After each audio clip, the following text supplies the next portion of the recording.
All right, so today we're going to be talking about conditionals, conditional sentences, and all of that. So if you watch this presentation, you will learn about what conditionals are, and that itself is a conditional sentence. All right, so what is a conditional? When you think of a conditional sentence, what comes to mind? I'll just give you a second to think about that, get some sentences.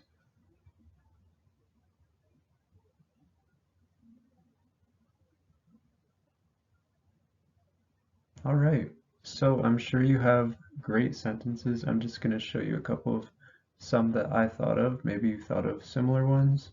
Maybe we got the same. First one I thought of is the if I were you conditional sentence. If I were you, I wouldn't do this or that. If I were in your position, I would have done this differently. That kind of idea. That's a conditional sentence. Next, if you do this or that, then there's a consequence to your actions. That's another type of conditional sentence. Or if you had listened, you wouldn't be in this situation right now. All right, continuing on, what is a conditional? A conditional can be defined as a biclausal structured sentence involving the words if and then. So essentially, a condition is presented by the word if, and then there's a resulting consequence. So, like with the examples before from the last slide, if I were in your position, then I would have done it differently. Or if you had heard what I was saying to you, then you probably wouldn't have gotten lost in the woods or something like that. So there's this resulting consequence from the condition that is presented. Now, I want to make it clear that this consequence doesn't have to be negative. For example, if you wash your car, then it will be clean. That's a good thing. But what I'm trying to say is that based on the condition, there's an outcome or a result that is produced. The second clause doesn't always need to have the word then in it. Sometimes we omit that word. Say, if you brush your teeth, you will have clean teeth.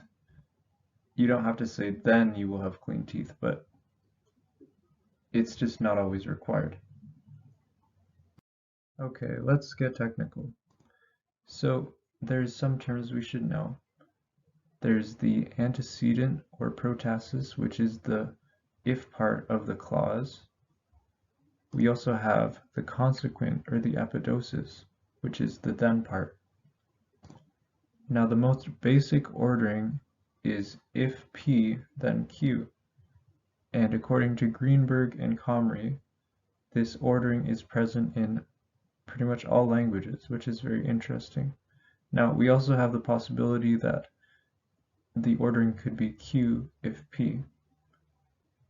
And those are the standard orders that you tend to find conditional sentences in.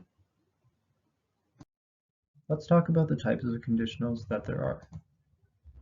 There's standard conditionals, which is a basic relation between two clauses. Whether or not the clauses reflect true information isn't as important as the fact that there's a relation between the two. So for example, if it rains, then we won't eat outside. Or if it snows, then we'll build a snowman. Next, we have relevance conditionals, or as they're also known, biscuit conditionals. The consequent in this case is a statement, so it does not matter what the antecedent is. The listener is directed to believe that the consequent is a fact. So for example, there are biscuits on the table. If you'd like, you could have some. In this sentence, there are biscuits on the table is the consequent, while if you'd like, you could have some is the antecedent. We don't necessarily know whether or not there are actually biscuits on the table, but the listener is led to believe that there are. Next, we have factual conditionals. So, in a factual conditional, someone other than the speaker believes that a proposition is true. So, let's look at an example. This book that I was assigned to read is really stupid. If it's so stupid, well, you shouldn't bother reading it. The last category is concessive conditionals, and in this case the consequent is true no matter what. So, for example, if this bridge were still standing, I wouldn't cross. Or, I'm going to finish the project even if it kills me. Alright, let's talk about hypotheticals and counterfactuals now. So, hypothetical sentences are usually about how likely an antecedent is true. And in this example, if Bill is your uncle, then you must know his daughter.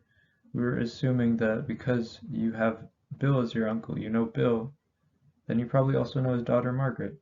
That's essentially how hypothetical sentences go.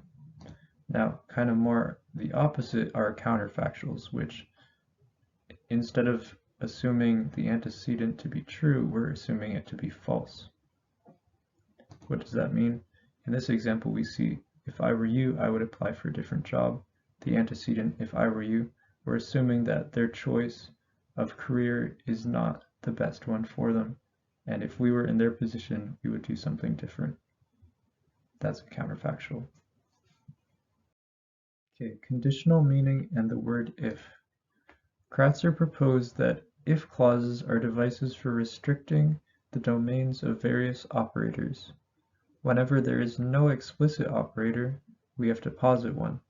Essentially what she's saying is the word if does not define the relationship between antecedent and consequent. This is because a conditional phrase is not dependent on the word if, just like it is not dependent on the word then. And an example would be in juxtaposed conditionals like the following. Listen, Renda said, we get to a phone, we're out of the country before morning. Alright, let's talk conditionals in other languages, starting with Portuguese. First sentence. Se ela é italiana, ela é europeia. If she is Italian, she is European. In this case, we know that she is Italian. Next sentence. Se ela for italiana, ela é europeia. If she be Italian, she is European. We're not so sure whether she is or isn't Italian in this case. Se ela fosse italiana, ela seria europeia. If she were Italian, she would be European. So, in each of the cases, we have a different verb tense being used to indicate the condition of the sentence. In the first one, we have present active indicative A, which is simply is, and we know for a fact that she's Italian. Second one, we have for, which is the third singular future subjunctive, and it tells us that we're not super sure whether she's Italian or not. And the last sentence, we have fosse, which it's third singular imperfective subjunctive, and it's essentially if she were. We know she isn't, but if she were, she would be European. Alright, now let's talk about conditionals in Russian. We have an example that is both hypothetical and counterfactual. They just changed the tense a bit, like in the last example. Если я прибуду на вокзал, меня посадят в тюрьму, which is the hypothetical sentence that means if I arrive at the station, they will throw me in prison. And the counterfactual is если бы я прибыл на вокзал, меня бы посадили в тюрьму, which means if I had shown up at the station, they would have thrown me in prison. The main difference is the tense, as I said earlier.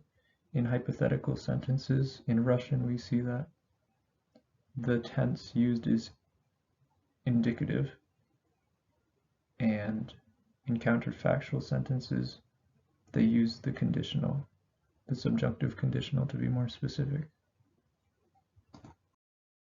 Okay, let's talk about Irish now. Don't know much about it, but it was pretty interesting how in Irish a hypothetical sentence has the word ma, which is the word for if, but in a counterfactual they use the word da.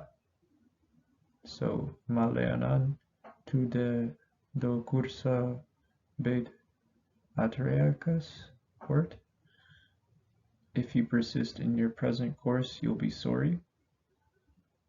Or the counterfactual, de leanfad se da cursa beit de raid lace.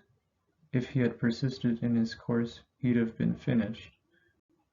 So, once again, one of them using the ma for if as hypothetical, and the da for counterfactual. Let's look at some examples in Dutch now. In Dutch, there's a differentiation between standard conditional and speech act conditional sentences. Speech act conditional sentences is just another way to say relevance conditional. In standard, als Jan weggaat, ga ik ook weg. If John goes away, I will go away too. We have ha coming after the conditional clause. Now let's look at speech act. Als je het wil weten, 4 is geen priemgetal. In this case, 4, the number 4, is coming after the conditional clause instead of the verb is. What does this tell us? Essentially, it tells us that the conditional clause is not a direct constituent of the main clause. And by that, we're saying that it's part of something else entirely. All right, let's look at German now. Similar to Dutch, there's a difference in the standard conditional and speech act conditional. The first sentence, wenn du mich brauchst, bleibe ich den ganzen Tag zu Hause. If you need me, only then. I will stay at home all day. Now the speech act conditional, wenn du mich brauchst, ich bleibe den ganzen Tag zu Hause. And that's if you need me, I'll be at home all day anyway. Now, clearly the difference, once again, is where the verb is versus where the subject of the first clause is. If we look at the first sentence, it is bleibe that comes after the conditional clause. Wenn du mich brauchst, bleibe ich, instead of how we have in the second one, wenn du mich brauchst, ich bleibe. So it's depending on, once again, depending on the word order, it will be either a standard conditional sentence or it will be a speech act conditional sentence. Now we'll look at conditionals in the language Haya. In both the reality and predictive conditionals, they are marked by the future tense.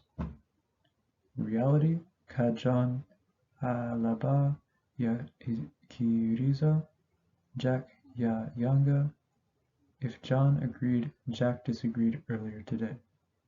In the predictive, kanda mubana da mugambila. If I see him, I will tell him. In the reality, the future tense marks the auxiliary ba, while in the predictive it occurs on the lexical verb. This concludes my presentation on conditionals in English and other languages, how they've been used and how they are being used. And I hope you learned something new, and thank you very much for watching. I'm looking forward to seeing yours, Luke.